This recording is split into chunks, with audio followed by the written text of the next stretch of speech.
నమస్తే, welcome to our channel. నేను సిరి. బుధవారం రోజున అయితే చంద్రబాబు నాయుడు గారు అయితే ఢిల్లీ పయనమవుతున్నారు. అక్కడ మోదీ గారిని ఇంకా అమిత్ షా గారితో పాటు కొంతమంది కీలక కేంద్ర మంత్రుల్ని కలిసే అవకాశం ఉందని కూడా వార్తలు వస్తున్నాయి.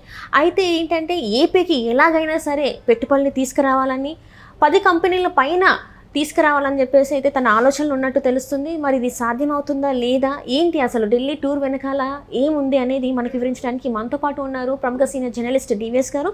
నమస్కారం సార్. నమస్తే సార్. ఇప్పుడు చూస్తుంటే చంద్రబాబు నాయుడు గారు బుధవారం అంటే ఈరోజు ఢిల్లీకి పయనమవుతున్నారు. అక్కడ ఢిల్లీలో మోదీ గారితో పాటు అమిత్ షా గారిని ఇంకా కొంతమంది కీలక కేంద్ర మంత్రుల్ని కలుస్తున్నట్టు, అందులో ఆర్థిక శాఖ మంత్రిగా అందరూ ఉన్నట్టుగా తెలుస్తుంది. సో ఏంటంటే ముఖ్యంగా ఏపీకి నిధులు రావాలి, అట్లానే కంపెనీస్ కూడా రావాలి అని చెప్పేసి తను ఏదైతే ఈ చర్చ జరుపుతున్నట్టుగా మనకు తెలుస్తుంది. ఇందులో మరి నిజంగానే ఏపీకి నిధులే కావచ్చు, మరి కంపెనీలే కావచ్చు వచ్చే అవకాశం ఉందంటారా? చంద్రబాబు ఆంధ్రప్రదేశ్కి బ్రాండ్ అంబాసిడర్. మనం చూసాం ఆయన ఫేస్ వాల్యూ. ఆయన్ని చూస్తేనే చాలామంది పరిశ్రమలు ఆంధ్రప్రదేశ్కి తరలి వచ్చాయి. అటు ఉమ్మడి ఆంధ్రప్రదేశ్లో కావచ్చు, విభజిత ఆంధ్రప్రదేశ్లో మొదటి 5 ఏళ్ళు కావచ్చు.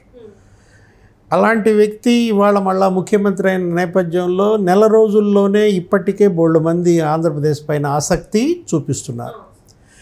నిన్న మనం చూసాం ఏదో వెర్మి రెన్ అనే కంపెనీ 100 crores వాళ్ళు పెట్టుబడి పెట్టడానికి వాళ్ళు సిద్ధమయ్యారు. ఒక ఆర్టిఫిషియల్ ఇంటెలిజెన్స్ కంపెనీ, అది కూడా ఏదో 189 కోట్ల పెట్టుబడులతో వాళ్ళు కూడా నిన్న వచ్చారని. నిన్న బెల్జియం ప్రతినిధులతో కూడా ఆయన సమావేశమయ్యారు. మొన్న కుప్పం వెళ్ళి బెంగళూరు ఎయిర్పోర్ట్లో కూడా కర్ణాటక ఇండస్ట్రియలిస్టులతో అక్కడ మాట్లాడిన ఉదంతాలు. టెస్లా కూడా వస్తుందని చెప్పేసి అంటున్నారు సార్. ఇప్పుడు వీళ్ళు టెస్లా కూడా కనుక మరి ఆంధ్రప్రదేశ్కి వస్తే అది నిజంగా ఒక కామధేనువే అన్నమాట. ఎందుకంటే చంద్రబాబు మొన్న 5 ఏళ్ళు ముఖ్యమంత్రిగా విభజన తర్వాత కియా తెచ్చాడు. అసలు దేశంలోనే అతిపెద్ద ఎఫ్డిఐ ఏది కియా ఇండస్ట్రీ అనేది ఫారిన్ డైరెక్ట్ ఇన్వెస్ట్మెంట్లో అసలు భారతదేశంలో చాలా బిగ్గెస్ట్ ఎఫ్డిఐ. మనం ఇవాళ అక్కడ కియాలో నీకు 20,000 మంది ప్రత్యక్ష ఉపాధి పొందుతున్నారు, 50,000 మంది పరోక్ష ఉపాధి పొందుతున్నారు అన్నమాట. అనంతపురంలో ఇవాళ అసలు ల్యాండ్ వాల్యూస్ పెరిగిపోయాయి. పెనుకొండ అసలు నీకు మొత్తం సినిమాయే మారిపోయింది అనమాట. కరువు సీమలో కార్లు పరిగెత్తిచ్చాడన్న పేరు కూడా తెచ్చుకున్న దీంట్లో ఇప్పుడు నువ్వన్నది టెస్లా కనుక వచ్చినట్లయితే నీకు ఇంకా ఆటోమేటివ్ హబ్గా మారుతుందన్నమాట. ఎందుకని అది ఆ ఎలక్ట్రానిక్ వెహికల్స్కి నీకు టెస్లా ప్రపంచ ప్రసిద్ధిగాంచిన సంస్థ. $100 బిలియన్ అన్నమాట. $100 బిలియన్ దాని రెవెన్యూ అంటే ఎలన్ మస్క్ ఎవరు దాని ఓనర్ అన్నమాట. ఏదో ఉత్తర ప్రత్యుత్తరాలు జరుగుతున్నాయి ఆంధ్రప్రదేశ్ ప్రభుత్వం నుంచి. మరి బహుశా ఐటీ మినిస్టర్ నారా లోకేష్ కూడా పర్సనల్గా రాసిన దీంట్లో గతంలో టెస్లా తీసుకురావాలన్న ప్రయత్నాలు కూడా అప్పట్లో చేశారు, జరిగాయి. ఇప్పుడు మళ్ళా చంద్రబాబు సీఎం అయిన నేపథ్యంలో టెస్లా చూపు ఏపీ వైప. అదే కనుక జరిగితే మనం అనుకున్నదే ఏది ఆటోమొబైల్ హబ్గా మారిపోతుంది. మనం గతంలో చూసాం హీరో మోటా కార్ప్ తెచ్చారు ఎక్కడ, తిరుపతి. అశోక లేలాండ్స్ వచ్చింది ఇక్కడ కూడా, ఎక్కడ మన మల్లవల్లి. ఇట్లా బస్ బిల్డింగ్ యూనిట్స్ వస్తున్న దీంట్లో అసలు విజయవాడ అంటేనే నీకు ఆటోమొబైల్ హబ్ అనే ఒక పేరున్న దీంట్లో ఒక రకంగా ఆంధ్రప్రదేశ్ నీకు భవిష్యత్ అంతా కూడా మళ్ళా పునర్వైభవం దిశగా ఏంటి పెట్టుబడుల గమ్యస్థానంగా మారుతోంది. యువతకు ఉపాధి పెరుగుతోంది. అన్నీ కూడా ఎలా చూసుకున్నా కూడా శుభశకునాలుగానే కనపడుతున్నాయి. ఇవాళ ఢిల్లీ వెళ్తున్న నేపథ్యంలో అక్కడ కేంద్ర మంత్రులతో సమావేశం. ఒకవైపేమో ఇటు అప్పులు, అక్కడ కేంద్ర మంత్రి ఆర్థిక మంత్రి నిర్మలా సీతారామన్తో భేటీ. ఏంటి ఇప్పుడు 13 లక్షల కోట్ల అప్పులో ఏదో చేశాడు జగన్మోహన్ రెడ్డి. నీకు ఆ అప్పుల మీద వడ్డీలకే పెద్ద ఎత్తున కట్టాల్సిన పరిస్థితుల్లో అటు ప్రభుత్వ ఉద్యోగుల జీతాలే చెల్లించలేని పరిస్థితి, పెన్షన్లు ఇవ్వలేని పరిస్థితి మనం చూసాం. 1వ తారీఖు ఉద్యోగులకు జీతాలు పడి పెన్షన్లు వచ్చి 5 ఏళ్ళు అయింది. మొట్టమొదటిసారి చంద్రబాబు ముఖ్యమంత్రి అయినాక మొన్న 1వ తారీఖే పెన్షన్స్ పడ్డాయి. ప్రభుత్వ ఉద్యోగులకు కానీ ఈ గవర్నమెంట్ రిటైర్డ్ ఎంప్లాయీస్కి కానీ నీకు 90% ఒకటో తారీఖు పడిపోయింది, 2వ తారీఖు మిగతా 10%. అంతేకాదు నీకు వీళ్ళకు కూడా సామాజిక భద్రతా పెన్షన్లు, ఆ పెన్షన్ కూడా పెంచారు. 3,000 నుంచి 4,000 చేసిన దీంట్లో వాళ్ళకు కూడా 100% ఒకటో తారీఖే చేశారు. వాలంటీర్స్ ద్వారా కాకుండా నీకు స్టాఫ్ ద్వారా, సచివాలయ సిబ్బంది ద్వారానే నీకు ఇంటింటికి పింఛన్లు పంపిణీ చేసిన దేంట్లో. అటు అప్పులు మేనేజ్ చేసుకోవాలి, ఇక్కడ ఒకవైపు ఏమో పెట్టుబడులు తీసుకురావాలి, కొత్త అప్పులు రాబట్టాలా. ఎందుకంటే ఇలాంటి పరిస్థితుల్లో నీకు మరి అటు అప్పులు తెస్తూనే ఇక్కడ ఆస్తుల సృష్టి జరగాలి. అదే ఇప్పుడు ఈ కేంద్ర మంత్రులతో భేటీలు అన్నమాట.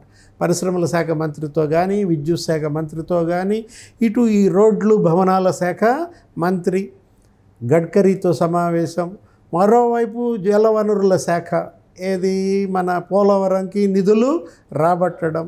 అంతర్జాతీయ నిపుణులు కూడా పోలవరం ఈ తర్వాత మళ్ళీ వాళ్ళు ఒక నివేదిక తయారు చేసి ఇస్తారు. నవంబర్ నుంచి పనులు ప్రారంభమవుతాయంటున్నారు పోలవరం పనులు కూడా. మరి నిధులు రావాలి, ఎక్కడ కేంద్రం నుంచి జాతీయ ప్రాజెక్టు కాబట్టి దానికి నిధులు రాబట్టాలా. నెక్స్ట్ రోడ్లు అభివృద్ధి చెందాల. అందుకే ఈ గడ్కరీతో సమావేశంలో మరి రహదారులు అభివృద్ధికి నిధులు తెచ్చుకునే పరిస్థితి. హైదరాబాద్ టు విజయవాడ నీకు 6 లేన్ రోడ్ అయిపోతుందని నిన్న కోమటిరెడ్డి వెంకటరెడ్డి కూడా మాట్లాడాడు. హైదరాబాద్ నుంచి విశాఖ కనుక నీకు 6 లేన్ రోడ్డు పడినట్లయితే అది ఒక గొప్ప వాణిజ్య అభివృద్ధిగా చూడాలి. ఎక్కడ రోడ్స్ డెవలప్మెంట్ ఉంటుందో అక్కడ ఇండస్ట్రీస్ డెవలప్మెంట్ వచ్చేస్తుంది ఆటోమేటిక్గా. ఎక్కడ ఇండస్ట్రీస్ డెవలప్మెంట్ ఉంటుందో అక్కడ ఎంప్లాయ్మెంట్ జనరేట్ అవుతుంది. ఇదంతా కూడా ఏంటంటే ఒక సైకిల్. ఎక్కడ ఎంప్లాయ్మెంట్ జనరేట్ అవుతుందో అక్కడ నీకు ట్యాక్సులు విపరీతంగా వస్తాయి, ప్రభుత్వ ఖజానా నిండుతుందన్నమాట. అంటే ప్రభుత్వ ఖజానా నిండాలంటే ముందు కొంత పెట్టుబడులు పెట్టాలి.